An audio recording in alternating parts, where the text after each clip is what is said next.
আসসালামু আলাইকুম। আজকে আমরা চতুর্থ শ্রেণী বিজ্ঞান তৃতীয় অধ্যায় মাটির প্রশ্নগুলো সমাধান করব। অনুশীলনী 1 লক্ষ্য করি এখানে দেওয়া আছে শূন্যস্থান পূরণ করো।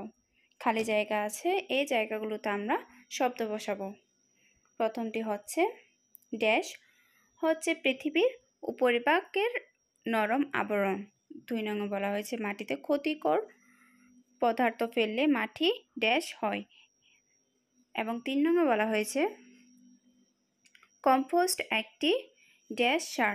এখন এখানে উত্তরগুলো কি হবে আমরা তা জানব।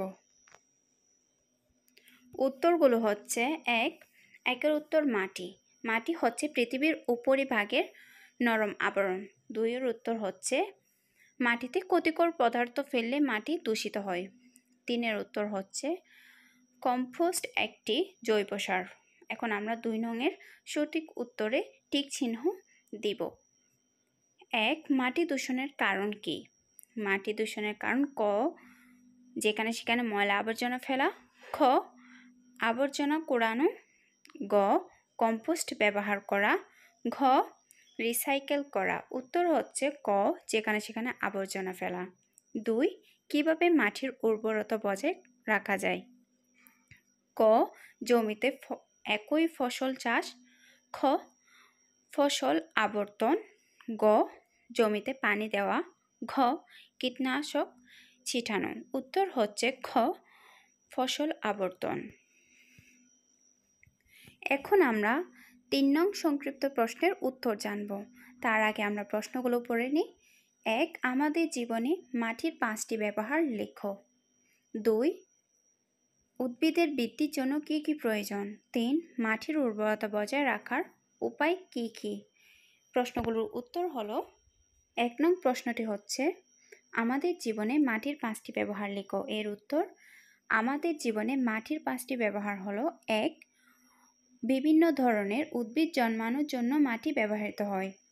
2 বসবাসের জন্য মাটির উপর ঘর বাড়ি ও দালান কোঠা নির্মিত হয়। 3 ইট বা কংক্রিট তৈরিতে মাটি ব্যবহৃত হয়। 4 বিভিন্ন ধরনের মৃৎশিল্প তৈরিতে মাটি ব্যবহৃত হয়। 5 ময়লা আবর্জনা ফেলার জন্য বাগার তৈরিতে মাটি ব্যবহার করা হয়। 2 নং প্রশ্নটি হলো উদ্ভিদের বৃদ্ধির জন্য কী কী প্রয়োজন? এর উত্তর উদ্ভিদের বৃদ্ধির জন্য খাদ্য, পানি, আলো ও মাটি প্রয়োজন। 3 নং প্রশ্নটি হচ্ছে মাটির উর্বরতা বজায় রাখার উপায় কী কী?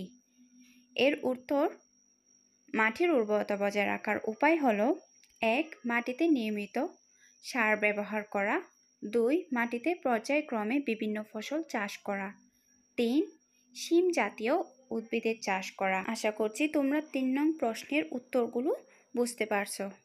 এখন আমরা 4 নং বর্ণনামূলক প্রশ্নের উত্তর জানব। তার আগে প্রশ্নগুলো পড়ি। 1 কিভাবে আমরা মাটি দূষণ রোধ করতে পারি বর্ণনা করো। 2 জীবের জন্য মাটি গুরুত্বপূর্ণ কেন ব্যাখ্যা করো। 3 মাটি কিভাবে সংরক্ষণ করা যায়। চলো এর উত্তরগুলো জেনে আসি। 1 নং প্রশ্নটি হচ্ছে কিভাবে আমরা মাটি দূষণ রোধ করতে পারি বর্ণনা করো। এর উত্তর আমরা বিভিন্ন উপায়ে মাটি দূষণ রোধ করতে পারি, যেমন 1 নির্দিষ্ট স্থানে ময়লা আবর্জনা ফেলা, 2 শিল্প কারখানা ও হাসপাতালে বর্জ্য মাটিতে না ফেলে শোধন করা, জিনিসপত্রের ব্যবহার কমানো, পুনর্ব্যবহার ও রিসাইকেল করা, 4 জমিতে জৈব সার যেমন কম্পোস্ট ব্যবহার করা, 5 বনভূমি সংরক্ষণ করা।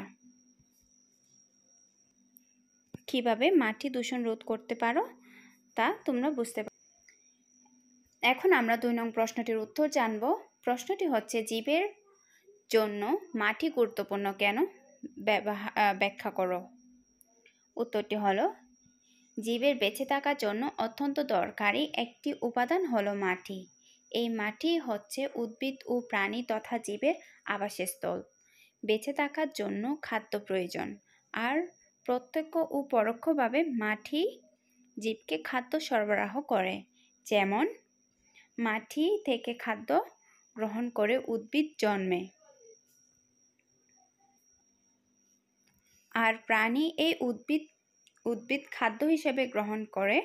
তাছাড়া নানাবিধ কাজে মানুষ মাটি ব্যবহার করে, যেমন কৃষিকাজে, গৃহ নির্মাণে, মৃৎশিল্পে, আবর্জনা ফেলার স্থান হিসেবে মাটি ব্যবহার অত্যন্ত জরুরি। এই সকল কারণে মাটি জীবের জন্য গুরুত্বপূর্ণ। 2 নং প্রশ্নটির উত্তর তোমরা বুঝতে পারছো আশা করি। এখন আমরা 3 নং প্রশ্নের উত্তর জানব। প্রশ্নটি হচ্ছে, মাটি কিভাবে সংরক্ষণ করা যায়? মাটি সংরক্ষণ বলতে বোঝায় মাটির ক্ষয় রোধ করা বা মাটির উর্বরতা বজায় রাখা। নিম্নলিখিত উপায়ের মাটি সংরক্ষণ করা যায়। 1.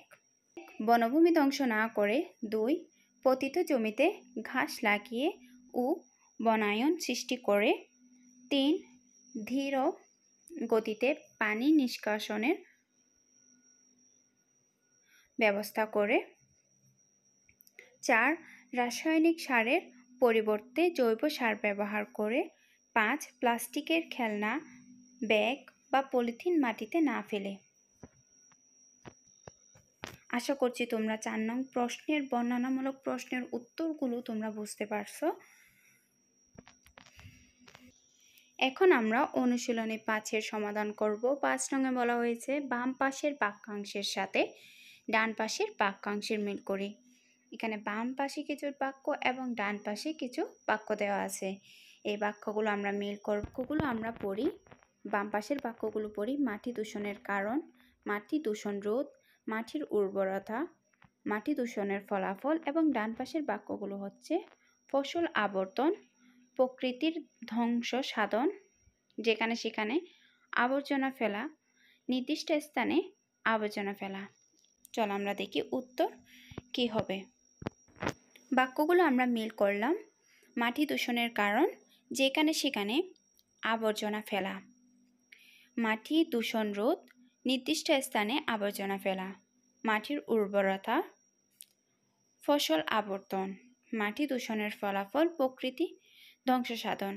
আশা করি তোমরা বুঝতে পারছো কোনটার সাথে কোন বাক্যের সাথে কোন বাক্যটি মিল করতে হবে।